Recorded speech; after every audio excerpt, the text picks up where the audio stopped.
같이 함께 기도하겠습니다. 사랑 많으신 주님 감사합니다. 하나님, 오늘 우리 선포된 말씀처럼, 성경 말씀처럼 오직 하나님만 영광 받으시는 그리스도인 되길, 우리가 그런 그리스도인 되길 원합니다. 하나님, 우리의 삶의 자리에서 또한 예배를 통하여서 하나님 주님만이 영광 받으시는 그 예배자의 자리에서 주님만 영광 받으시는 하나님 그런 예배를 우리가 드리길 원합니다. 주님, 이 시간 우리와 함께하여 주시옵소서. 주님만 우리 삶의 왕 되시고 주님만 우리 삶의 주인이심을 우리가 다시 한번 고백합니다. 하나님, 우리가 주님만을 섬기는 예배자 되길 원합니다. 감사합니다. 예수님의 이름으로 기도합니다. 아멘. 주님의 다시 오실 길을 예비하라. 또한 통일한국이 그 재건이 시작되었다. 하나님께서 우리에게 말씀하셨고 또한 우리가 믿음으로 그 말씀을 취했습니다. 그리고 우리 모두가 이 출발선에서 리뉴, 새롭게 되라고 하는 하나님의 말씀을 받았습니다. 리뉴인 지저스, 그리스도 안에서 새롭게 되어라. 그리고 rise up in the light of Jesus, 그리스도의 빛으로 일어서기 위해 리뉴, 새롭게 되는 시간을 가져라 라는 마음을 우리 교회에 주셨습니다. 그것을 위해서 리뉴가 되는 과정이 있었죠. 카라트, 언약의 갱신을 말씀하셨습니다. 카라트, 하나님과의 그 첫사랑, 잃어버렸던 하나님만 섬겼던 그 마음, 중심을 회복해라. 첫사랑을 회복하라. 더러운 모든 것들을 잘라내라. 오직 예수가 아닌 모든 토대를 부셔뜨려라. 그게 언약의 갱신을 말씀하시는 거였습니다. 또한 이 언약의 갱신을 위해서 반드시 필요한 게 회개죠, 회개. 마음을 쪼개는 회개입니다. 마음을 찢는 회개. 몸이 아니라 마음이 찢어지는 회개. 특별히 거짓 나사로처럼 에셀, 하나님의 구원만을 구하는 그 심령을 갖는 예배자가 되는 그 회개. 그 겸손한 마음을 가진 자들에게 회개를 통하여서, 그 카라트를 통하여서 이제 그 심령이 가난해진 자들에게 하나님께서 말씀하시는 겁니다. 하나님만을 예배하라. 그게 그리스도인입니다. 오늘 이방의 첫 교회, 안디옥 교회가 사도행전 11장에 이르러서야 비로소 첫 그리스도인이라 부르게 되었습니다. 이 그리스도인이라는 건 무엇입니까? 그리스도인이라고 왜 불려지는 겁니까? 오직 주님만을 따르고 믿음으로, 예수님을 믿음으로 하나님을 예배하는 자들이라는 겁니다. 하나님을 예배하는 큰 무리, 신령과 진정으로. 하나님께서 이렇게 한 걸음 한 걸음 매주 인도하시면서 저도 지난 한 3개월이 정말 하루하루가 산 얼음판을 걷는 것처럼, 왜냐면 그날 주시는 말씀이 다르고 그 주 주시는 말씀이 달라서 오늘 우리에게 주신, 오늘 나에게 주시는 그 말씀에 청종하고 그 말씀대로 가기 위해서 정말 이렇게 신중하게 걷는 걸음을 걸었던 것 같아요. 근데 그 잠언에 보면 그 지혜의 본질이 나오는데 그 지혜의 본질이 여호와를 경외하는 것이고 여호와의 경외하는 것의 핵심이 신중함입니다. 그 신중함. 우리가 하루하루를 살아갈 때 하나님을 예배한다는 것, 하나님을 경외한다는 것은 하나님 말씀 앞에 신중한 겁니다. 어떠한 원리적인 신중함이 아니고요. 하나님의 말씀은 우리의 삶에 무엇이라 말씀하고 있는가? 그 신중함이 바로 지혜의 본질이고 그 신중한 지혜가 있는 자들이 바로 하나님을 신령과 진정으로 예배할 수 있는 예배자가 될 수 있는 겁니다. 성령께서 도와주심으로 우리가 그런 예배자가 될 수 있는 거죠. 카라트, 언약을 갱신하고 회개하라 말씀하신 말씀을 통해 우리에게 조명해 주신 하나님께서 이제는 예배하라, 하나님을 온전히 예배하라 라고 말씀하신다는 그런 마음을 주십니다. 우리가 이제는 성령 안에서, 진리 안에서 신령과 진정으로 마음과 뜻과 힘을 다해서 하나님만 예배하길 원합니다. 그 예배가 우리 삶의 또한 예배가 되어지길 원해요. 우리가 주일에 함께 이렇게 모여서 하나님을 예배하고요. 가정에서도 모여서 예배해야 됩니다. 직장에서도, 학교에서도 하나님을 예배해야 돼요. 그 예배가 회복된 자들에게 보여주시는 하나님의 그 약속이 있습니다. 그래서 저도 교회를 하기 전에는 계속 가정 예배를 드렸다가 계속 어떠한 이유에서도 이게 계속 좀 방해들이 있어서 가정 예배를 한동안 또 못 드렸습니다. 그러다가 다시 하나님께서 가정 예배 중요하다라는 마음을 주셔서 다시 이 주부터 가정 예배를 드리기 시작했어요. 우리가 주일에 모여서 드리는 예배 중요하죠. 가정에서 드리는 예배도 굉장히 중요합니다. 저는 때로는 가정에서 드리는 예배를 통해 더 큰 하나님의 은혜를 받을 때도 있어요. 그리고 개인의 예배 또한 중요합니다.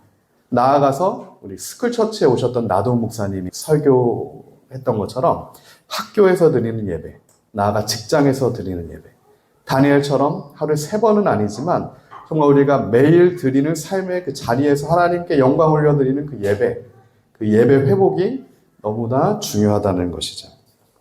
그때 그 예배가 회복된 자들에게 주시는 하나님의 약속이 있다는 겁니다. 그 예배가 회복될 때 보여지는 하나님의 은혜가 있다는 거예요. 로마서 9장 4절은 이렇게 우리에게 약속합니다. 그들은 이스라엘 사람이라 그들에게는 양자됨과 영광과 언약과 율법을 세우신 것과 예배와 약속들이 있다. 사도 바울이 얘기하는 거예요.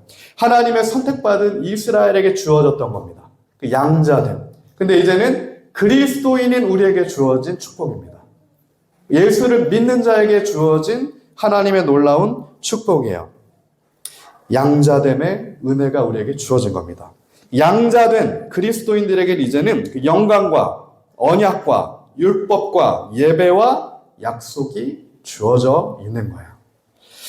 그 특별한 은혜죠. 이 양자됨이라는 것은 자신의 죄를 회개하고 예수 그리스도를 주님으로 믿고 그리스도라 고백하고 오직 예수만을 고백하는 모든 그리스도인들이 이제는 법적으로 명문화된 겁니다. 법적으로 하나님의 자녀가 되었다라는 선언을 의미합니다. 그게 양자됨이에요. 그래서 이 신학적으로는 개혁주의적인 신학적으로는 하나님의 부르심이 있고요. 하나님의 택정이 있습니다. 예정이 있어요. 부르심에서 시작돼서 중생, 성령의 거듭남이 있고요. 양자 되어짐이 있고요. 칭의가 있고요. 그 다음에 성화와 견인과 영화. 이렇게 하나님께서 우리 삶을 이끌어 가시는 그 하나님의 그 은혜가 있는 겁니다. 양자됨, 언약, 율법, 예배가 우리에게 주어졌어요. 그런 의미에서 오늘 우리에게 그리스도인에게 가장 핵심적인 그리스도인됨의 그 핵심의 본질에는 예배가 있습니다. 그리스도인은 다른 말로 하면 예배자인 거예요. 예배자. 하나님을 예배하는 것을 뺀다고 하면 그리스도인과 비그리스도인은 사실은 차이가 없습니다. 하나님을 예배하는 것에서 그리스도인과 비그리스도인의 차이가 있는 거예요. 우리가 잘 알죠? 불교라든가 다른 종교들, 가톨릭, 불교, 이슬람, 타 자선, 자비, 도덕적인 삶, 이웃사랑 다 있어요. 근데 뭐만 다릅니까? 하나님을 예배하는가 아니면 자기의 신을 예배하는가. 본질적인 그 차이가 누구를 예배하는가에 있다는 겁니다. 오늘 안디옥의 그리스도인들은 예수님을 구세주로 믿음으로 하나님만을 예배하던 자들이 그리스도인이라고 불리는 겁니다. 오늘 우리가 하나님의 양자됨, 그리스도인이 된다는 건 하나님만을 예수님을 믿음으로 예배하는 것을 나타내는 거예요.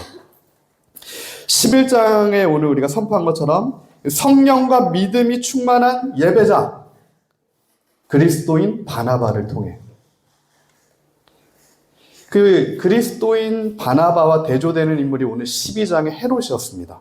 헤롯은 어떤 자였습니까? 성령과 믿음이 충만한 자가 아니라 탐욕과 정욕이 가득하여 예배 받는 자였어요. 자기를 예배 받게 하는 자였습니다. 세상의 임금이었어요. 이들의 열매는 달랐습니다. 바나바를 통해서는 하나님의 말씀이 흥왕케 되는 역사가 흘러가요. 그 예배자 바나바를 통해 안디옥의 그리스도인들이 생겨났고요. 그 그리스도인들을 통해 하나님의 말씀이 흥왕케 되는 역사가 그 예배자를 통해서, 한 명의 예배자를 통해서 일어나게 되는 겁니다. 비단 이 헤롯을 통해서는 어떤 것을 볼 수 있습니까? 하나님을 예배하는 삶이 아니라 내가 예배받는 삶, 나의 화려함으로, 나의 지혜로, 나의 성공으로, 나의 예배받는 삶을 통하여서는 그의 종국은 벌레 먹어 죽게 되는 역사가 헤롯의 삶 가운데 있는 겁니다. 과정 가운데 영광받을 수 있습니다. 과정 가운데. 많은 이들이 헤롯을 예배하죠. 그의 놀라운 그 성공을 축하합니다. 하지만 결국에는 하나님을 예배하는 자가 아니라 자신이 예배받는 자의 종국에는 벌레 먹어 죽임당하는 그 결말이 있게 되는 겁니다. 두 가지의 예배자와 예배받는 자의 우리가 이 모습을 보면서 오늘 우리가 결단하길 원합니다. 우리는 예배받는 자가 되면 안 됩니다. 하나님만을 예배하는 자가 되길 예수님으로 축복합니다. 우리의 모든 삶의 성공, 모든 삶의 은혜, 우리의 모든 삶의 이런 것들을 하나님께만 영광 올려드리는 그 예배자가 되어야 되는 거예요. 그 영광이 나에게 있다가 아니라 나의 이러한 것은 하나님의 놀라운 은혜입니다. 하나님을 예배하는 자가 되어야 하는 거예요. 그게 바나바와 바울이었습니다. 그게 안디옥 교회였어요. 그게 그리스도인들이었습니다. 우리가 그런 그리스도인이 되길 원해요. 이 하나님의 주권적인 언약으로 말미암아 이 그리스도인이 되었다고 하는 것은 하나님의 주권적인 약속으로 말미암아 예배할 수 있는 자격이 주어진 겁니다. 하나님을 예배한다고 하는 건 놀라운 특권이에요. 아무나 하나님을 예배할 수 없습니다. 하나님의 언약 백성만, 하나님이 선택하신 하나님의 백성만 하나님을 예배할 수 있는 거예요. 구약의 아말렉 백성 하나님 예배 못합니다. 가나안에서 하나님을 예배하고 싶어도 예배 못해요. 하나님의 전적인 특별한 은혜로 라합 한 명만 하나님을 예배할 수 있는 은혜를 얻었어요. 라합과 그의 가정. 이스라엘 말고는 하나님 예배할 수 없습니다. 구약에는 그랬어요. 신약도 마찬가지입니다. 예수님을 통해서 예수님을 믿는 자들이 하나님을 예배할 수 있는 그 특권, 은혜를 얻은 겁니다. 우리가 그 은혜를 입은 자라. 이 특별한 권리라고 하는 하나님을 예배할 수 있다라고 하는 것은 단순한 이 약속의 개념, 프로미스가 아니라 커버넌트의 개념이에요. 이거는 쌍방간의 언약입니다. 언약, 다른 말로 하면 이 커버넌트는 계약이라는 말하고도 똑같아요. 언약, 계약입니다. 하나님과의 커버넌트예요. 하나님이 우리의 하나님이 되시고 우리가 하나님의 백성이 되는 것, 그것은 이 커버넌트, 하나님과 우리 하나님의 백성 간의 언약을 통해서 예수님을 그리스도로 믿음으로 우리가 구원을 얻게 되는 거죠. 그러므로 이 하나님의 언약에 따라서 우리가 하나님의 백성이 된 겁니다. 하나님의 굉장한 주권적인 은혜예요. 하나님의 주권적인 그 언약을 우리랑 맺어주심으로 우리가 주님의 백성이 된 거예요. 제가 주중에 그 목회자들을 가르치는 성경 세미나에 갔다가 다시 한번 이 언약에 대한 개념을 하나님께서 좀 정립을 하게 해주셨는데, 이 언약이 굉장히 중요한 개념입니다. 사실은 우리가 잘 간과하는 부분이 많지만 이 언약이라고 하는 부분은 굉장히 중요한 부분이에요. 하나님 말씀에 있어서. 우리가 구약을 올드 테스트먼트, 옛 언약이라고 합니다. 그리고 신약은 새로운 언약이라고 해요. 그러니까 성경은 하나님의 언약이라고 하는 개념 아래에 구약과 신약이 들어가 있는 거예요. 그래서 제가 이번에 하나님께서 다시 한번 정립해 주신 것들을 조금 더 정리하면서 이 시간에는 같이 성경 말씀을 많이 나누겠습니다. 그래서 필요하신 분들은 성경책을 좀 같이 보면서 충분히 이 언약이 너무 중요하기 때문에 이 언약이 얼만큼 중요한가가 구약의 토대가 있어야 신약의 이 예배가 너무 중요하구나, 이게 될 수가 있어요. 이 언약에 대한 이해가 없으면 예배에 대한 중요성에 대한 인지가 너무 제한적이 될 수밖에 없습니다. 특별히 이 하나님과 인간이 하나님이 우리 하나님이 되고 우리가 하나님의 백성이 되는 이 관계는 이 언약을 맺는 이 내용으로 하나님께서 이 토라를 주셨어요. 언약법을 주신 겁니다.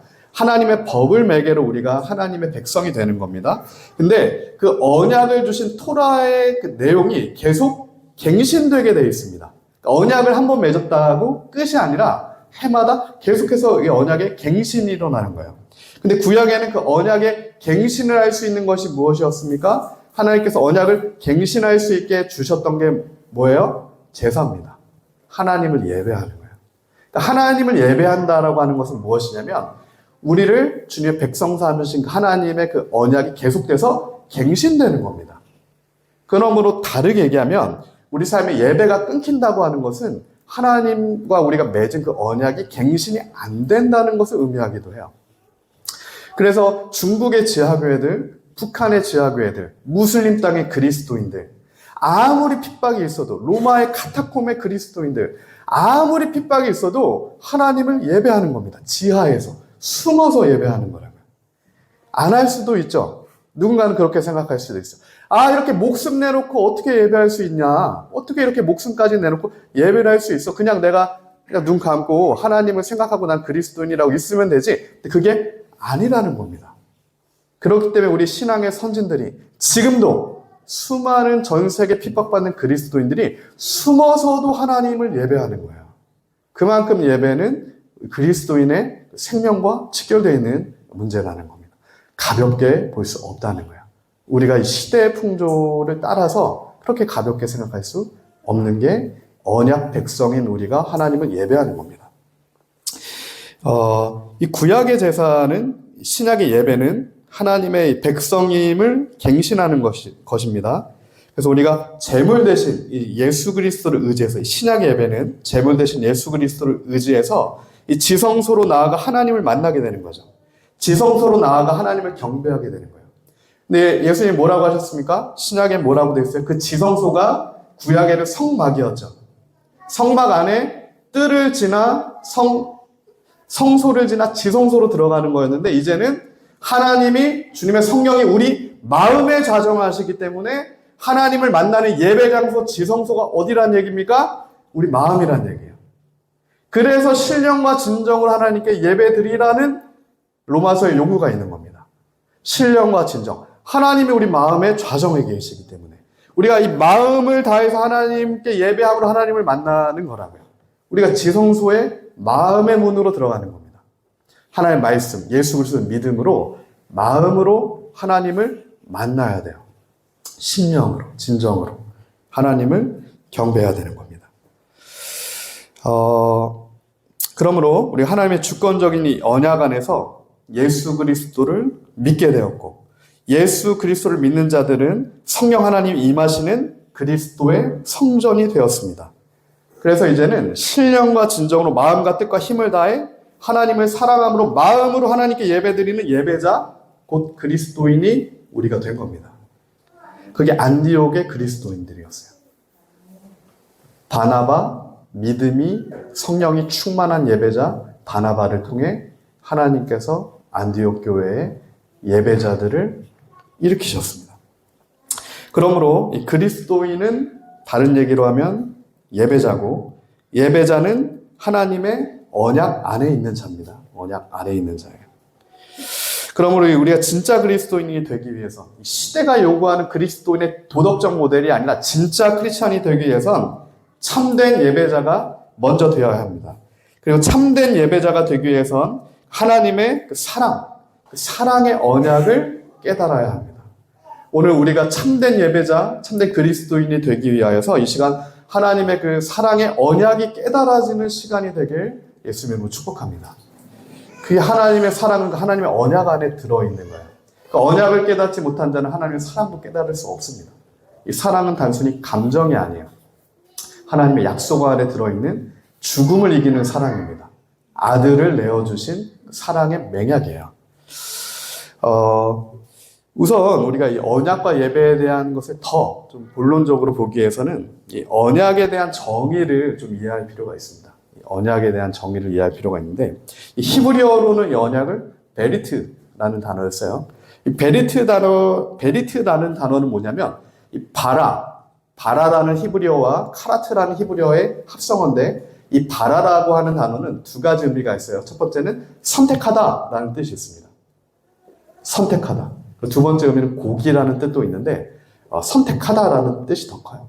그리고 카라트는 쪼개다라는 뜻이 있어요. 무슨 얘기입니까? 이 언약이라고 하는 것은 이 합성어의 의미는 선택해서 쪼개다라는 뜻이 있는 거예요.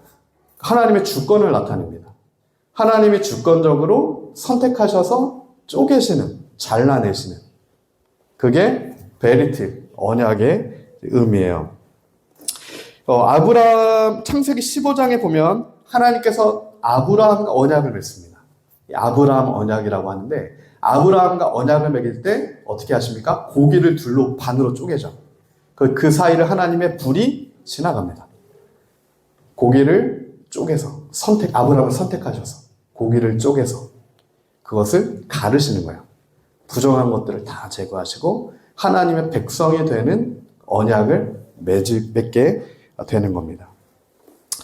이거는 이 언약이라고 하는 것은 얼마큼 중요하냐면 상호적인 이제 언약인데 이 쌍방간의 이제 헌신을 나타냅니다. 쌍방간의 헌신을 나타내고 이 고대 근동에서 이 언약, 이 조약이라는 개념은 굉장히 일상적인 개념이었다고 해요.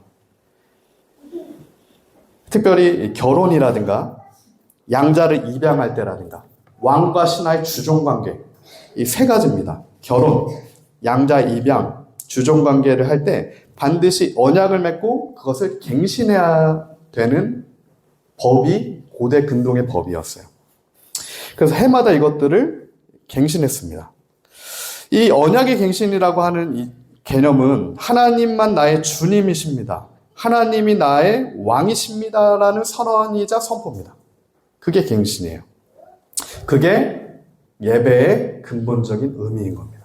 그래서 우리가 예배를 통해 무엇을 해야 되는 거냐면 무엇인가를 받는 것도 있지만 당연히 하나님의 은혜가 부어지는 게 있지만 그것보다 선결되어지는 건 뭐냐면 하나님만이 나의 왕이십니다. 그러니까 선포되는 그 언약의 갱신의 자리가 예배의 자리가 되는 거예요. 그게 이 주일 예배도 마찬가지고요. 가정에서 드리는 예배도 마찬가지입니다. 우리의 삶에서 드리는 예배도 그런 예배가 돼야 돼요. 하나님만 나의 왕이십니다라는 그 선포가 선언이 되어지는 그 예배가 언약의 갱신이에요. 이 출애굽기의 신명기에 보면 하나님께서 이 구약, 특별히 신명기 언약이죠. 그 모델을 우리에게 보여줍니다. 하나님의 언약의 모델을 보여주는데 신명기에서는 이 언약이 어겨지면 언약이 깨어지면 가차없이 죽게 돼요. 언약은 생명을 내놓는 개념이에요.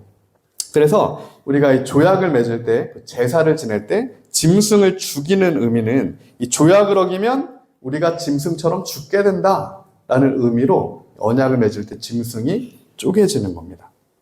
이 언약에 따른 죽음이 있는 거예요. 그러니까 언약을 우리가 지키지 못했을 때 그거에 따른 저주가 있는 거예요. 그러나 그것으로 끝이 아닙니다. 구약에서는 그 사랑의 언약이에요. 사랑의 언약. 하나님께서는 이 언약의 저주 아래서도 회복의 가능성을 내어주셨어요. 언약의 저주 아래, 우리가 언약을 깼기 때문에 저주 아래 있지만 언약의 저주를 다시 회복할 수 있는 다시 새 언약, 하나님의 백성이 될 수 있는 그 언약의 회복의 길을 내어주셨는데 그게 바로 예수님을 믿음으로 하나님을 예배하는 겁니다. 언약의 갱신을 할 수 있는 그 예배를 우리에게 주신 거예요. 이게 신구약의 핵심이다. 언약의 갱신이 신구약의 핵심이다. 그러므로 회개하고 주 예수를 믿으라. 이게 제가 이번 주에 그 코람데오 아카데미 목회자들 대상으로 하는 세미나에서의 핵심 주제였어요. 제가 그것들을 들으면서 저도 또한 아멘 했습니다. 이게 되게 핵심이고 오늘 우리가 많이 간과하고 있는 부분일 수 있겠다.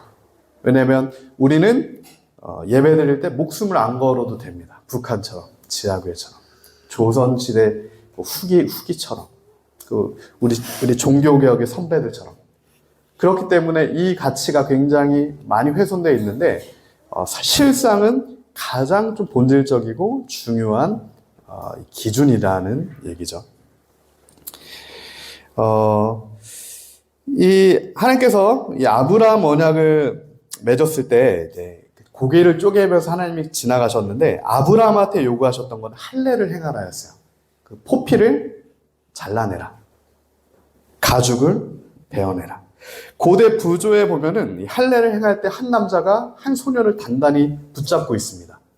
그 소년이 죽을 수도 있기 때문에 단단히 붙잡고 있어요. 그 표피를 잘라내는 과정에서. 그리고 이 부조에 이런 글이 쓰여졌다고 해요. 이 남자아이를 단단히 붙잡아라. 그렇지 않으면 잘못하면 죽을 수도 있다. 이 할례라고 하는 것이 바로 이 언약의 쌍방 의무에서 우리가 하나님께 내어드려야 될 부분이에요. 할례. 마음의 할례. 우리의 모든 더러운 죄를 회개하는 겁니다. 카라트, 잘라내는 거예요. 하나님이 알려주시는 마음의 할례를 우리가 받아야 하는 겁니다. 스데반이 사도행전 7장 51절에서 이렇게 선포했어요. 목이 곱고 마음과 귀 위에 할례를 받지 못한 사람들아, 너희도 너희 조상과 같이 항상 성령을 거스르는도다. 마음의 할례 받지 못한 자들아, 너희가 마음의 할례 받지 못했기 때문에 성령을 거스른다. 이게 스데반 설교의 본질이었습니다. 마찬가지로 신명기부터 하나님께서 우리에게 계속해서 사실은 육체의 할례가 아니라 아브라함이 육체의 할례를 받았던 하나의 표징이고, 처음부터 하나님께서는 우리에게 마음의 할례를 받아라 말씀하셨어요. 신명기 10장 16절입니다. 그러므로 너희는 마음의 할례를 행하고 다시는 목을 굳게 하지 말라. 육체의 할례를 행하라는 게 아니에요. 신명기 10장 마음의 할례를 행해라. 그러므로 목을 굳게 하지 말아라. 신명기 30장 6절입니다. 내 하나님 여호와께서 내 마음과 내 자손의 마음에 할례를 베푸사 너로 마음을 다하고 뜻을 다하고 하나님 여호와를 사랑하게 하사 너로 생명을 얻게 하실 것이라. 하나님의 약속이죠. 하나님께서 너의 마음과 자손의 마음에 마음의 할례를 베푸시겠다. 마음의 할례를 베푸시겠다. 그리하여서 너로 생명을 얻게 하겠다. 신명기부터 주어졌던 하나님의 언약의 약속이었습니다. 예레미야 4장 4절은 이를 다시 한번 선포하는 거야. 이스라엘 백성 너희가 무너지는 이유는 하나님의 언약을 파기했기 때문이다. 다시 갱신해라. 마음의 할례를 받아라. 이 얘기를 예레미야 4장 4절에서 합니다. 유다인과 예루살렘 주민들아, 너희는 스스로 할례를 행하여 너희 마음 가죽을 베고 나 여호와께 속하라. 그리하지 아니하면 너희 악행으로 말미암아 나의 분노가 불같이 일어나 사르리니 그것을 끌 자가 없으리라. 예레미야가 선포한 겁니다. 너희 스스로 마음의 가죽을 벗겨내는 할례를 행하라요. 회개하랍니다. 이를 사도 바울이 결정적으로 다시 한번 말합니다. 로마서 2장 29절이에요. 오직 이면적 유대인이 아니라 할례는 마음에 할지니 영에 있고 율법 조문에 있지 아니하다.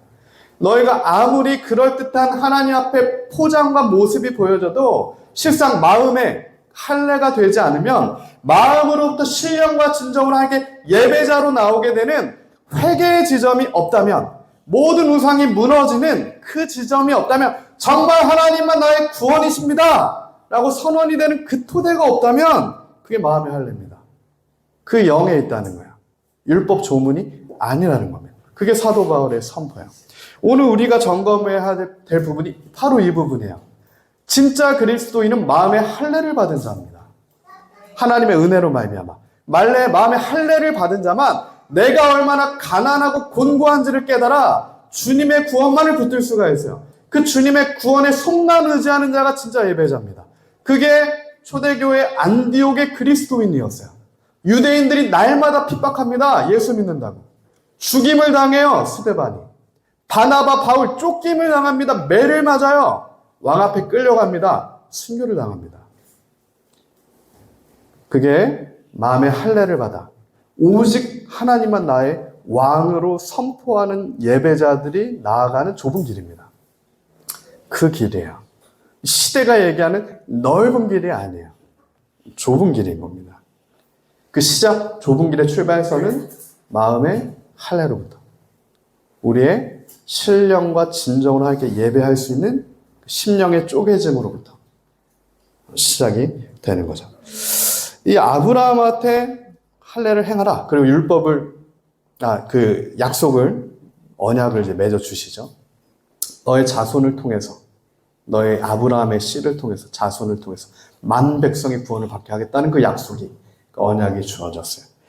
두 번째 언약은 이 시내산 언약인데, 시내산 언약은 출애굽기 19장부터 24장까지 있는 언약입니다. 이 출애굽기 20장에 보면 이렇게 써 있어요. 출애굽기 20장 1절부터 6절입니다. 이스라엘 자손이 애굽 땅을 떠난 지 3개월이 되던 해, 3개월이 되던 날 그들이 시내 광야에 이르니라. 하나님이 놀라운 역사를 보여주셨습니다. 출애굽시켜 주셨어요. 이스라엘 백성의 단 한 명도 빠짐없이 놀라운 10가지 기적을 봤어요. 홍해를 통과하지 않은 사람은 한 명도 없습니다. 지금 애굽에 온 이스라엘 백성 중에 귀로 들었던 사람은 한 명도 없어요. 다 하나님을 만난 사람들입니다. 홍해를 건넜다고요. 봤어요. 애굽이 무너지는 걸 목도한 사람입니다. 근데 어떻게 됩니까? 3개월이 되던 날 하나님의 은혜가 3개월 간 거야. 삶을 변화시켜 주신, 내 삶에 부어주신, 나를 구원해 주신 그 은혜가 3개월 갔다고요. 이스라엘 백성이. 근데 오늘 우리가 정말 날마다 우리에게 주신 하나님의 은혜가 없다면 그 은혜가 이스라엘 백성처럼 우리 3개월도 못 갈 수도 있습니다. 그래서 날마다 우리가 하나님 앞에 예배로 나아감으로 하나님의 은혜를 얻어야 돼요. 그들이 느비딤을 떠나 시내 광야에 이르러 광야에 장막을 치되 이스라엘 거기 산 앞에 장막을 치니라. 3절입니다. 모세가 하나님 앞에 올라가니 여호와께서 산에서 그를 불러 말씀하시되 너는 이같이 야곱의 집에 말하고 이스라엘 자손들에게 말하라. 내가 애굽 사람에게 어떻게 행하였음과 내가 어떻게 독수리 날개로 너희를 업어내게로 인도하였음을 너희가 보았느니라.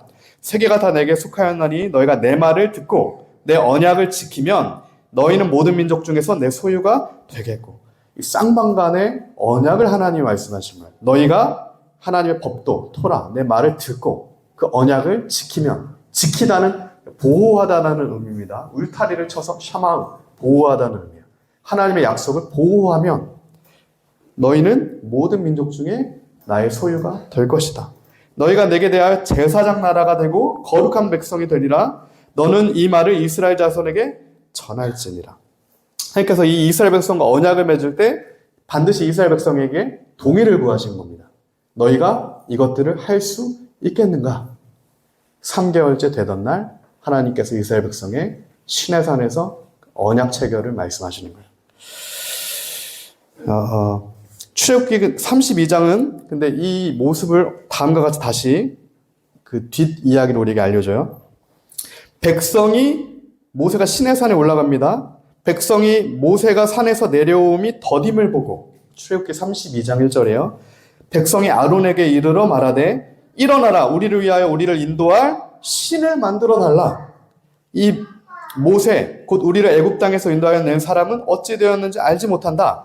아론이 그들에게 이르되 너희의 아내와 자녀의 귀에서 금고리를 빼어 내게로 가져오라. 모든 백성이 그 귀에서 금고리를 빼어 아론에게로 가져가매 그들의 손에서 금고리를 받아 조각칼로 새겨 송아지 형상을 만드니 그들이 말하되 이스라엘아 이는 너희를 애굽 땅에서 인도하여 낸 너희의 신이로다 하는지라. 3개월 만에 금송아지를 만드는 이스라엘 백성이에요. 하나님을 아는데. 8절입니다. 그들이 내가 그들에게 명령한 길을 속히 떠나 자기를 위하여 송아지를 부어 만들고 그것을 예배하며 그것에게 제물을 드리며 말하기를 이스라엘아 이는 너희를 애굽 땅에서 인도하여 낸 너희 신이라 하였도다. 여호와께서 또 모세에게 이르시되 내가 이 백성을 보니 목이 뻣뻣한 백성이로다.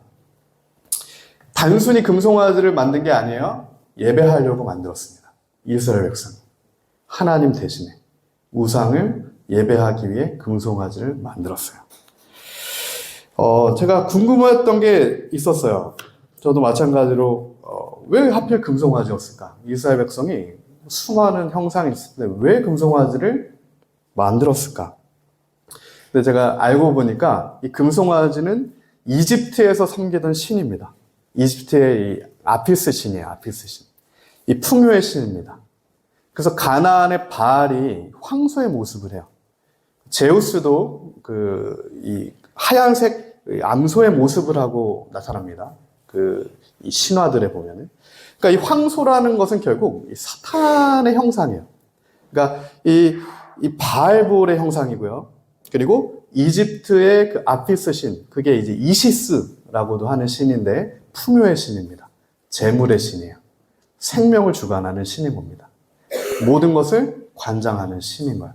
그러니까 그 송아지를 만든 거예요. 이스라엘 백성이 아직도 이집트에서 섬겼었던 그 신을 하나님과 혼용해서 쓰는 거예요. 그래서 그 금송아지 형상을 만들어 놓고 이게 우리의 신 하나님이다 라고 말하는 겁니다. 하나님과 우상을 함께 섬긴 거예요.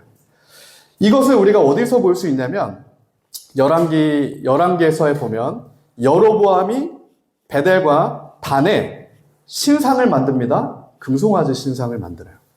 베델과 단에다가 금송아지 신상을 만들고 이것이 너희의 하나님이다 라고 선포합니다. 그러자 수많은 백성이 북이스라엘의 수많은 백성이 금송아지를 멸망할 때까지 BC 722년에 아수르에 멸망할 때까지 그 금송아지 신상을 하나님이다라고 예배합니다. 그래서 하나님께서 계속해서 왕들한테 경고하셨어요. 예후한테 경고하셨습니다. 예후가 아무리 바알의 제단을 헐었어도 너희가 베델과 단에 남겼던 금송아지를 통하여서 계속해서 하나님을 섬기는 게 아니라 우상을 섬김으로 행음하였다 라고 예후한테도 하나님이 경고하셨어요. 이 금송아지입니다. 이스라엘 백성이 출애굽부터 섬겼던 끊임없이 섬겼던 금송아지예요. 우리가 연도적인 계산을 해보면 대략적으로 이스라엘 백성이 얼마나 오랜 기간 금송아지를 섬겼는지 알 수 있는 겁니다. 이 출애굽의 시점이 BC 15세기예요. 이미 이때 금송아지를 맺어서 이와 언약까지 맺어버렸어요. 모세가 내려오기 전에 금송아지와 예배함으로 언약을 맺어버립니다. 그게 BC 586년 남유다가 멸망할 때까지 1000년을 금송아지를 섬긴 거예요. 1000년을. 모세오경, 사사기, 열왕기 상하, BC 586년에 바벨론에 무너질 때까지. 그래서 예레미야가 선포하는 겁니다.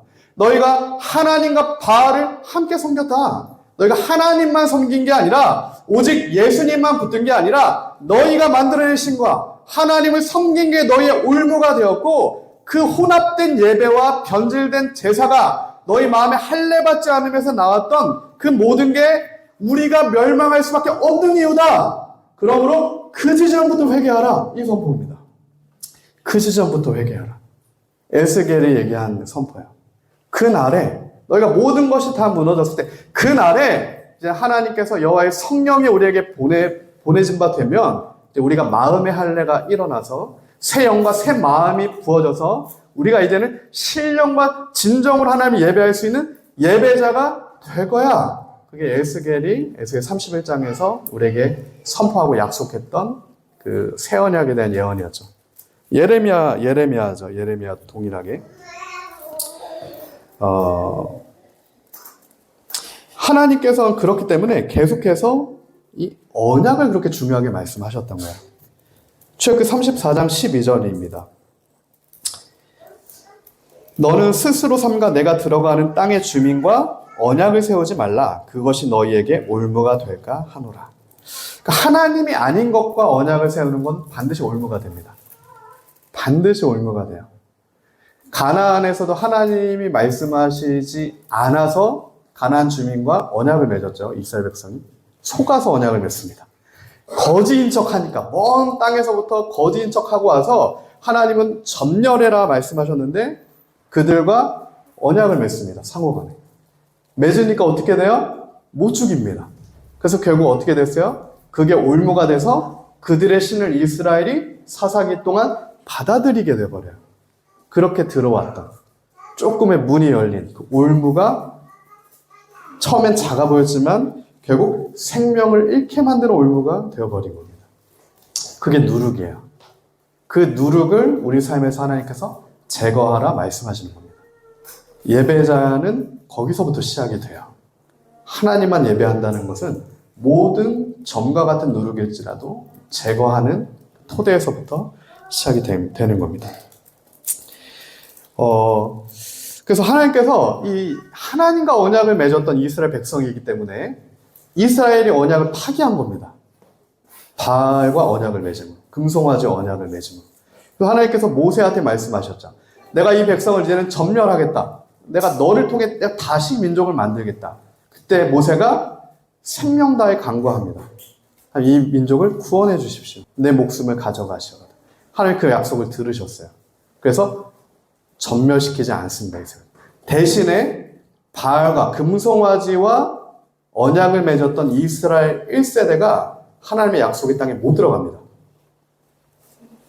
이스라엘 백성이 언약의 땅으로 들어갈 수 있는 조건이 있었어요. 언약 백성이어야 하는 조건입니다. 하나님 반드시 약속하셨어요. 출애굽시킨 목적은 가나안 땅으로 들어가기 위한 목적이었습니다. 근데 못 들어갔어요. 이스라엘의 언약을 파괴했기 때문에 못 들어갔습니다. 대신에 하나님께서 다시 언약을 갱신하세요. 그게 세겜 언약, 모압 언약이라고 하는 시내산 언약을 이스라엘이 파괴했습니다. 그래서 모세가 첫 번째 십계명 돌판을 깨뜨려버리고 다시 받아와서 하나님이 강구했기 때문에 하나님이 살려는 주셨지만 가나안은 1세대 중에 한 명도 못 들어간다. 하나님이 선언하셨어요. 그리고 다시 하나님이 약속을 주신 겁니다. 신명기 4장입니다. 신명기 4장에서 4장 3절부터 6절까지 다시 약속을 주셨어요. 여호와께서 바알 부올의 일로 말미암아 행하신 바를 너희가 눈으로 보았거니와 바알 부올을 따른 모든 사람을 너희 하나님 여호와께서 너희 가운데서 멸망시키셨으되 오직 너희 하나님 여호와께부터 떠나지 않은 너희는 오늘까지 다 생존하였느니라. 2세대한테 다시 언약 갱신을 하시는 겁니다. 1세대가 전멸됐어요. 죽은 겁니다. 바알과의 언약을 맺었기 때문에. 금송아지 이집트의 신 아피스와 언약을 맺어서. 4절이죠. 5절이죠. 내가 나의 하나님 여호와께서 명령하신 대로 규례와 법도를 너에게 가르쳤나니 이는 너희가 들어가서 기업으로 차지할 땅에서 그대로 행하게 하려 함인즉 너희는 지켜 행하라. 이것이 여러 민족 앞에서 너희의 지혜요 너희의 지식이라. 그들이 이 모든 규례를 듣고 이르기를 이 큰 나라 사람은 과연 지혜와 지식이 있는 백성이로다 하리라. 하나님이 주시는 그 신중한 지혜입니다. 여호와를 경외하는 지혜. 하나님과 언약을 맺은 백성에게 임하는 성령의 지혜예요. 그 하나님의 지혜가 있는 자들이 약속의 땅으로 나아갈 수 있는 예배자인 겁니다. 13절입니다. 여호와께서 그의 언약을 너희에게 반포하시고 너희에게 지키라 명령하셨으니 곧 십계명이며 두 돌판에 친히 쓰신 것이라. 이 돌판에 주어졌던 이 하나님의 그 언약의 법이 이제는 우리 마음판에 새겨진 거죠. 구약에는 법이 돌판에 쓰여졌다면 이제는 할례를 반드시 받은 우리 마음판의 법이 이제 새겨지게 되는 겁니다. 신명기 4장 19절부터 다시 말씀하세요. 또 그리하여 내가 하늘을 향하여 눈을 들어 해와 달과 별들 하늘 위의 모든 천체 곧 너희의 하나님 여호와께서 천하 만민을 위하여 배정하신 것을 보고 미혹하여 그것에게 경배하며 섬기지 말라. 여호와께서 너희를 택하시고 너희를 쇠 풀무불 곧 애굽에서 인도하여 내사 자기 기업의 백성을 삼으신 것이 오늘과 같아도 여호와께서 너희로 말미암아 내게 진노하사 내가 요단을 건너지 못하며 내 하나님 여호와께서 내게 기업으로 주신 그 아름다운 땅에 들어가지 못하게 하리라고 맹세하셨은즉 나는 이 땅에서 죽고 요단을 건너지 못하려니와 너희는 건너가서 그 아름다운 땅을 얻으리니 너희는 스스로 삼가 너희 하나님 여호와께서 너희와 세우신 언약을 잊지 말고 내 하나님 여호와께서 금하신 어떤 형상의 우상도 조각하지 말라. 내 하나님 여호와는 소멸하는 분이시요 질투하시는 하나님이시라. 내가 그 땅에서 아들을 낳고 손자를 얻으며 오래 살 때 만일 스스로 부패하며 모든 형상의 우상이든지 조각하며 내 하나님 여호와 앞에 악을 행함으로 그의 노를 일으키면 내가 오늘 천지를 불러 증거를 삼노니 너희가 요단을 건너가서 얻는 땅에서 속히 망할 것이라. 너희가 거기서 너희의 날이 길지 못하고 전멸될 것이니라. 여호와께서 너희를 여러 민족 중에 흩으실 것이다. 여호와께서 너희를 쫓아보내실 그 여러 민족 중에 너희의 남은 수가 많지 못할 것이다. 그리고 너희는 거기서 사람의 손으로 만든 바 보지도 못하며 듣지도 못하며 먹지도 못하며 냄새도 맡지 못하는 목석의 신들을 섬기리라. 이게 출애굽 2세대한테 주시는 언약의 갱신의 내용입니다. 너희가 하나님만 섬겼을 때는 놀라운 하나님의 복을 받게 되겠지만 너희가 하나님만 섬기는 게 아니라 예배 받는 자가 되며 우상을 섬기는 자가 되며 금송아지와 하나님을 함께 섬기는 자가 되면 하나님께서 너희를 약속의 땅으로는 보내주시지만 그 땅에서 망하게 될 거다라는 언약의 내용이에요. 그러므로 오늘 우리 삶 가운데 우리가 다시 점검해야 돼요. 하나님을 만났던, 내가 그리스도인이 됐던, 첫사랑이 주어졌던 요한계시록의 7개의 교회 중에 2교회만 칭찬을 받습니다. 빌라델피아 교회와 서머나 교회죠. 2교회 빼고는 다 첫사랑을 잃어버렸다. 오직 예수만 붙들지 않았다. 너의 믿음이 어디 있느냐? 이것을 7교회, 초대교회입니다. 환난 가운데도 하나님을 섬겼던 교회에게도 하나님이 그 언약의 내용을 계속 갱신을 요구하셨던 거예요. 그러므로 하나님이 아닌 붙든 모든 것들 다 제거하고 하나님만 섬겨라. 이 요구가 초대교회에게 주어졌다면 오늘 마지막 시대를 사는 우리 교회에게는 당연히 주어지는 요구입니다. 우리가 절대 우리 삶 가운데 방종으로 나갈 수 없다는 거예요. 사랑의 하나님은 사랑의 언약의 하나님입니다. 4장 29절부터 이미 말씀하셨던 거예요. 그러나 내가 거기서 내 하나님 여호와를 찾게 되리니 너희가 완전히 망했을 때 하나님을 찾게 될 거라는 겁니다. 만일 마음을 다하고 뜻을 다하여 그를 찾으면 그때 너희가 하나님을 만날 것이다. 신명기 4장 29절의 약속이에요. 30절입니다. 이 모든 일에 내게 임하여 환난을 당하다가 끝날에 내가 내 하나님 여호와께로 돌아와서 그의 말씀을 이제부터는 청종하게 된다는 겁니다. 청종하리니 내 하나님 여호와는 자비하신 하나님이시라 그가 너를 버리지 아니하시고 너를 멸하지 아니하시며 내 조상들에게 맹세하신 언약을 잊지 아니하시니. 하나님이 맺으신 그 언약 때문에 너희가 언약을 일방적으로 깼어도 내가 너희를 쳐서라도 다시 하나님 앞으로 데리고 나오겠다라는 하나님의 약속이세요. 그게 사랑의 은혜입니다. 그게 사랑의 본질이에요. 그러므로 오늘 우리의 삶 가운데, 우리 인생 가운데 수많은 하나님이 주시는 길들이 있어요. 하나님이 주시는 것들이 있습니다. 그 가운데 우리가 다른 것 찾지 말고 하나님의 얼굴을 구해야 됩니다. 다시 돌아오라라는 하나님의 사인이에요. 하나님만 찾으라는 그 명령, 마음을 짓고 여호와께 돌아오라. 그리하면 내가 너에게 맺었던 그 약속, 언약을 다시 그 복, 그 놀라운 복을 회복시켜 주겠다. 그게 언약의 약속인 거죠. 이런 구약의 언약이 있습니다.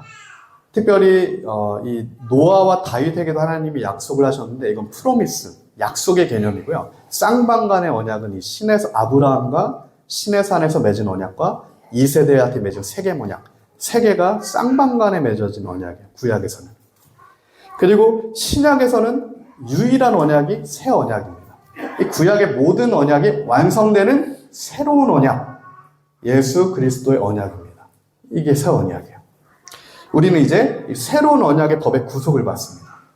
근데 우리가 지금까지 굉장히 길게 살펴봤는데 이 구약의 모든 언약의 개념을 이해해야 예수님이 십자가에서 나를 위해 새 언약을 체결하시고 죽으신 게 그냥 단순히 내가 불쌍해서 나를 도와주신 게 아니라 정말 수천 년 동안 하나님의 놀라운 역사의 사건이 예수님을 통해 오늘 나에게 주어지는 너무나 특별한 은혜구나. 이게 마음으로 깨달아져야 된다는 겁니다. 그때 우리는 하나님을 예배할 수 있는 거예요. 신령과 진정으로. 그 자리까지 우리가 나아가야 됩니다. 하나님께서 그 자리까지 나아가라고 지금부터는 우리에게 요구하시는 겁니다. 그리스도인들에게. 새 언약은 예수님을 통해서 맺어졌어요. 예수님은 구약, 이 토라, 옛 언약이 필요 없다고 말씀하시지 않습니다. 모든 구약의 완성, 율법의 완성, 이 언약을 완성시키신 분이 나다! 라고 말씀하세요. 폐기됐다는 게 아닙니다. 이게 완성됐다는 거예요. 신약에서. 토라의 613개 율법이 있지만 옛날엔 법 조문으로 있던 게 아까는 이제 마음의 할례를 너희가 받게 되면 에스겔이 말한 바 새 마음과 새 영이 너에게 부어져서 그 하나님의 말씀과 법도가 너희 마음에 새겨지면 성령의 도우심으로 말미암아 거듭남으로 말미암아 양자됨으로 말미암아 이제는 그 말씀대로 지켜 행할 수 있는 그리스도인이 된다는 겁니다. 우리의 힘과 능력이 아니에요. 하나님이 그렇게 하시겠다는 겁니다. 우리에게 요구하시는 것은 믿음입니다. 믿음이에요. 그 믿음이 있어야 됩니다. 그 예배자로서의 그 믿음이 있어야 돼요.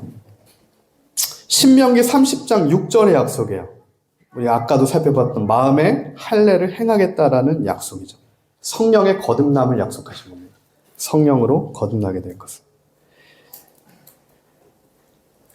성령께서 이제 예수를 주로 고백하는 자들의 마음을 수술시켜 주실 겁니다. 그래서 이제는 절망과 좌절이 아니라 사망과의 저주로 말미암은 수치가 아니라 이제는 예수님을 믿음으로 말미암아 새 언약이 체결된 우리가 기쁨으로, 샬롬으로, 평강으로 하나님의 말씀을 듣고 청종하며 그 길을 갈 수 있게 마음을 바꿔주신다는 약속이에요. 이처럼 하나님과의 언약이 갱신되어야 됩니다. 날마다 예배를 통해서 하나님은 나의 왕이시고 하나님은 나의 주라고 우리가 고백하는 그 언약이 갱신되어야 돼요. 우리 마음의 죄가 제거돼야 됩니다. 마음의 할례를 받아야 돼요. 그러면 그때 우리의 눈이 띄어집니다. 그때 눈이 벗겨져요. 그러면 그때 우리가 주님과 동행할 수 있게 되는 겁니다. 그때 주님의 율례와 법도와 규례를 지켜 행할 수 있게 돼요. 그때 되는 겁니다. 그때 눈이 벗겨지고 성령이 우리와 함께 하시며 주님과 동행함으로 주님의 길을 우리가 그때 걸어갈 수 있게 되는 거죠.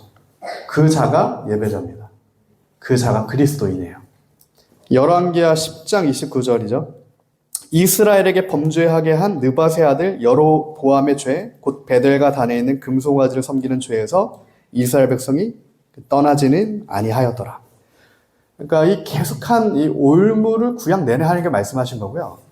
이것을 오늘날에는 하나님이 말씀하시지 않는 게 아닙니다. 동일하게 말씀하시는 거예요.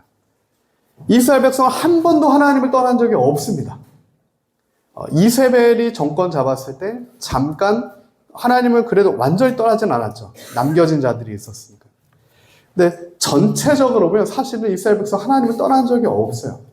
그 성전에서 예배가 폐해진 적은 거의 없습니다. 굉장히 부분적으로 있지만 계속해서 밤낮으로 하나님께 계속해서 예배를 드렸어요. 솔로몬 성전에서 하나님을 예배했습니다. 근데 베델과 단에서 각각의 신전에서 그 산당에서 우상 숭배가 같이 자행됐던 겁니다. 이스라엘 백성이 멸망한 이유는 거기 있었어요. 이스라엘 백성 가운데 윤리가 실종되었고 도덕이 실종된 거는 예배가 무너졌기 때문에 이것도 실종되고 무너진 겁니다. 근데 우리가 본질적으로 예배를 회복하려고 하는 게 아니라 윤리와 도덕을 붙잡으면 다 멸망하게 되는 거예요. 우리 안에 그런 힘이 없습니다. 하나님과의 개인적인 관계가 끊어져 버렸는데 어떻게 도덕적인 게 나갈 수 있겠습니까? 그럴 수 없다는 거예요. 그럼 우리가 다시 정리하면 하나님과의 그 예배자로 그리스도인으로서의 그 관계가 회복되면 우리 삶 가운데 이웃 사랑이라고 하는 그러니까 하나님에 대한 사랑이 회복되면 이웃 사랑이라고 하는 그 도덕도 회복이 되는 겁니다. 윤리적인 것도 회복이 돼요. 그 관계적인 것도 회복이 되는 겁니다. 선한 행실이 흘러 나오게 돼 있어요. 하나님의 우리가 그 예배가 회복이 되면. 이상으로 하나님의 언약이 얼마만큼 중요한지를 우리가 구약과 이 신약, 특별히 이제 이 새 언약을 통해서도 우리가 알아봤습니다. 오늘 말씀을 좀 정리하겠습니다. 오늘 좀 이렇게 말씀이 좀 중요한 말씀이라 많이 찾아봐서 좀 길어지는데 이상이 언약에 대한 중요성이고요. 이 예배에 대한 중요성인데 이건 좀 짧게 우리가 좀 살펴보길 원합니다. 이 예배를 나타내는 단어는 헬라어로 보면 두 가지 단어가 있어요. 라트레이아라는 단어랑 프로스키네오라는 단어 두 가지가 있습니다. 이 킹제임스 영어 성경 같은 경우는 이 라트레이아를 서비스로 번역합니다. 서비스, 라트레이아. 그리고 이 프로스키네오는 워십으로 번역해요. 무슨 얘기냐면 이 서비스와 워십이 예배의 두 가지입니다. 두 가지. 성경에 나오는 예배는 두 가지가 있어요. 첫 번째는 이 프로스키네오처럼 워십.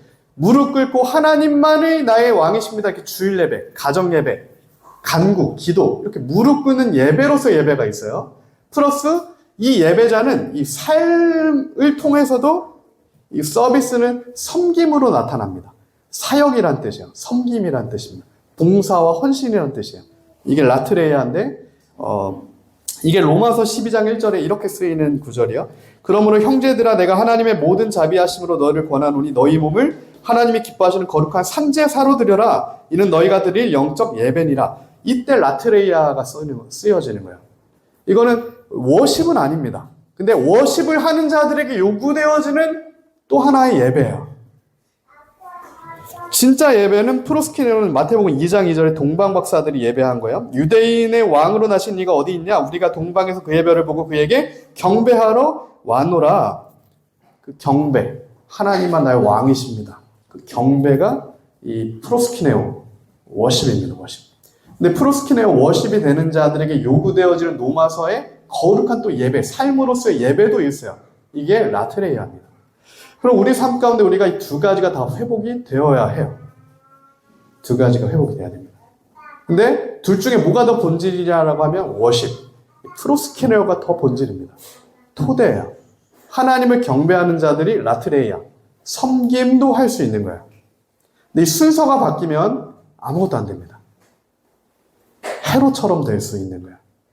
봉사와 섬김의 포커스를 두면 하나님과 망가진 관계와 예배를 가지고 섬김의 포커스를 두면 해로처럼 되는 겁니다. 결국엔 마지막에 내가 했다! 나의 영광이다! 이런 예배하는 자리가 아니라 받는 자리의 자리에 가게 된다고요. 순서가 바뀌면. 하나님 사랑이 먼저입니다. 그 다음에 라트레아, 이웃 사랑의 모습으로 하나님 앞에 예배자로 서야 됩니다. 이를 구약에도 마찬가지예요. 신약만 이런 게 아니라 구약도 마찬가지입니다. 구약에는 이 예배를 아바드, 두 단어인데 아바드하고 샤마하라는 단어 두 가지로 써요.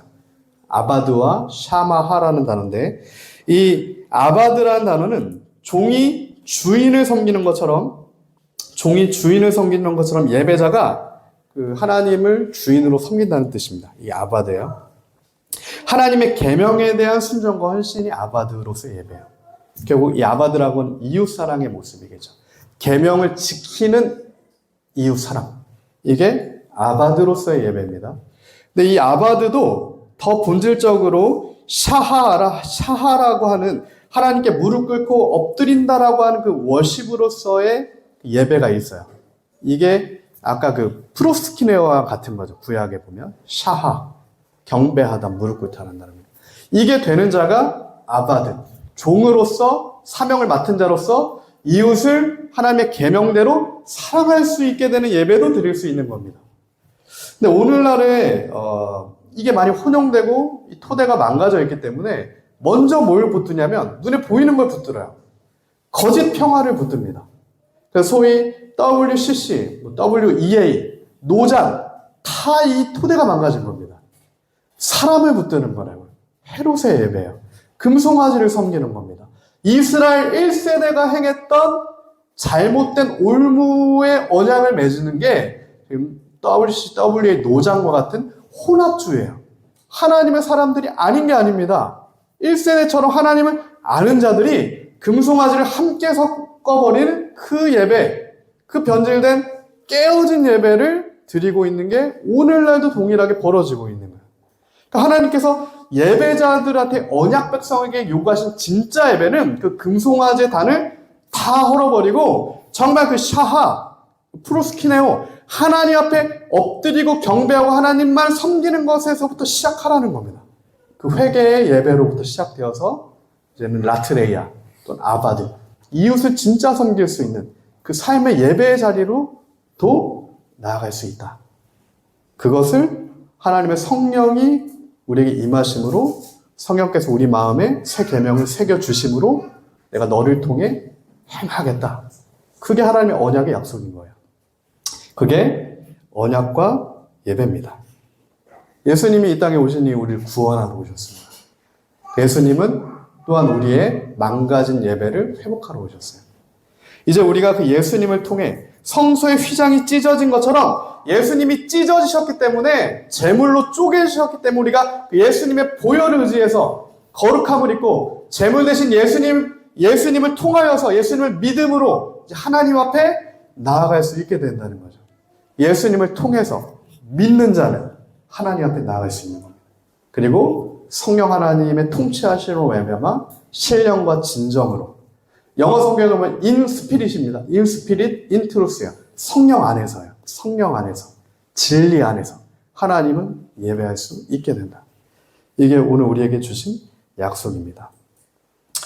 특별히 결론을 맺겠습니다. 특별히 이 예배, 우리가 첫 구약에 하나님이 언약을 맺으셨던 예배자 아브라함. 아브라함은 진짜 이 두 가지 예배를 드렸던 자죠. 하나님을 경배했던 자고요. 삶의 순종과 헌신을 통해 하나님을 또한 예배했던 자입니다. 그 샤하와 아바드, 프로스키네와 라트레야가 같이 삶 가운데 하나님이 예배했던 예배자였어요. 이 히브리어에서 특별히 동사가 7가지가 있는데, 7가지 동사가 있는데, 쉽게 얘기하면 수동태 3개와 능동태 3개가 있습니다. 수동태는 내가 하는 게 아니라 되어지는 거고, 능동태는 내가 하는 거죠. 수동태 3개와 능동태 3개가 있고, 동사 7것 중에 가운데 뭐가 있냐면, 재귀형 동사 히트 파일형이 하나가 있어요. 이 재귀형이라고 하는 건 뭐냐면, 수동과 능동이 함께 들어가 있는 개념입니다. 내가 하지만 하나님이 하게 하신 거예요. 이게 재귀형 동사입니다. 근데 유일하게 이 재귀형 동사 거의 안 씁니다. 구약의 창세기의 예배로서의 재귀형 동사가 처음으로 쓰이는 히트파일형이 쓰인 예배가 아브라함의 예배예요. 아브라함이 이삭을 바친 예배입니다. 자신의 생명을 드린 거예요. 단순한 하나의 이렇게 할 수 있는 게 아니라 아브라함이 이삭을 바친 건 내 목숨을 드린 겁니다. 어떻게 보면 내 생명보다 더 가치 있는. 저도 자녀가 있지만 자녀를 대신해서 죽겠냐라고 했을 때 거의 진짜 부모님들은 그렇다라고 얘기할 거야. 자녀가 산다면 네가 죽겠는가? 그러면 저도 그렇다라고 얘기할 것 같아요. 진짜 엄마면, 진짜 아빠면, 진짜 부모면. 아브라함이 하나님께 드렸던 예배가 그 예배입니다. 자신의 생명을 드린 예배예요. 이삭을 하나님께 올려드린. 근데 그 예배조차 히트파일, 재귀형입니다. 하나님이 하게 하셨어요. 하나님의 절대적인 은혜입니다. 절대적인 주권이에요. 그 예배자로 하나님이 우리를 부르신 겁니다. 그리고 그렇게 예배 드릴 수 있게 해주신다는 거예요. 그러한 예배 자리에 우리를 끌어가신다는 겁니다. 생명을 다한 예배를 드릴 수 있는 자들로 그리스도인으로 만드신다는 겁니다. 이 시대의 풍조를 따라가는, 넓은 길 따라가는 이 변질된 예배자가 아니라 진짜 예배자, 아브라함처럼, 모세의 생명당한 간구처럼, 출애굽 2세대처럼 바알과 맹약을 끊어버리고 이제는 하나님만 섬기겠다는 새로운 언약을 맺어서 예수 그리스도의 새 언약을 맺은 자들, 믿음으로 구원을 얻은 자들입니다. 새 언약의 은혜가 주어진 자들, 이제는 예수님을 믿음으로 하나님의 자녀가 되는 언약이 갱신되어서 구원을 받은 그 자리로 나아가는 예배자들, 오늘 하나님께서 우리를 그렇게 부르셨습니다. 우리에게 오늘 그 믿음이 있어야 하는 거고, 그 믿음의 예배로 우리가 하나님 앞에 나아가야 합니다. 그 자들은 반드시 하나님께서 이기는 자는 이것들을 상속받으리니, 요한계시록 21장 7절이죠. 나는 그의 하나님이 되고 그는 내 아들이 되리라. 에스겔 36장 26절입니다. 또 새 영을 너희 속에 두고 새 마음을 너희에게 주되 너희 육신에서 굳은 마음을 제하고 부드러운 마음을 줄 것이며 내 영을 너희 속에 두어 너희로 내 율례를 행하게 하리니 너희가 내 규례를 지켜 행할지라. 내가 너희 조상들에게 준 땅에서 너희가 거주하면서 내 백성이 되고 나는 너희의 하나님이 되리라. 이 예배를 하나님이 오늘 우리에게 회복시켜 주실 겁니다. 그 예수님을 믿는 믿음을 회복시켜 주실 거예요. 그 진짜 예배 자리에 우리가 나아가야 합니다. 그럼 우리가 궁극적으로 하나님 앞에 드릴 수 있는 예배가 있습니다. 요한계시록 7장 9절에서 17절입니다. 이후에 내가 보니 각 나라와 족속과 백성과 방언에서 아무도 능히 셀 수 없는 큰 무리가 나와 흰 옷을 입고 손에 종려가지를 들고 보좌 앞과 어린 양 앞에 서서 큰 소리로 외쳐 이르되 구원하심이 보좌에 앉으신 우리 하나님과 어린 양에게 있도다 하니 모든 천사가 보좌와 장로들과 내 생물의 주위에 서 있다가 보좌 앞에 엎드려 얼굴을 대고 하나님께 경배하며 이르되 아멘. 찬송과 영광과 지혜와 감사와 존귀와 권능과 힘이 우리 하나님께 세세토록 있을지어다.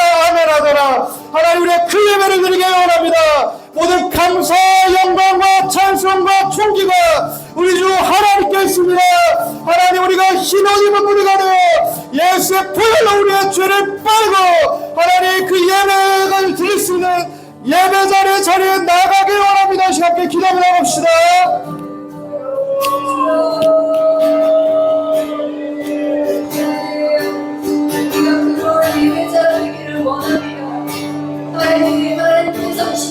하시는 하나님 영과 진리로 예배하는 하나님 필요한 예배자 되기를 원합니다. 하나님 우리의 마음의 할례를 행하여 주옵소서. 하나님 아버지 마음의 할례를 행하라. 너희는 마음의 할례를 행하고 다시는 불복게 하지 말라. 너희는 옷을 찢지 말고 마음을 찢고 너희 하나님께로 돌아오라. 하나님 마음의 할례를 원하는 예배자들이 이 자리에 있습니다. 하나님 우리가 마음의 할례를 지키기를 원합니다. 하나님 그것이 무엇인지 우리에게 가르쳐 주옵소서. 하나님 우리가 하나님도 섬기고 다른 것도 섬기고 있는 그 영역이 무엇인지 하나님 우리에게 그것을 알려 주옵소서. 하나님 우리가 하나님 앞에 참된 예배자로 설 수 있도록 하나님 이 시간 우리가 마음의 하늘을 행하기를 원하나이다. 하나님 우리에게 성령을 부으셔서 하나님의 지혜로 그것들을 깨달아 알게 하여 주옵소서. 하나님 마음의 할례를 원합니다. 마음의 할례를 원합니다. 마음의 할례를 원합니다. 하나님 앞에 죄 없다 하지 아니하고 하나님 겸손한 심령으로 주님께 구합니다.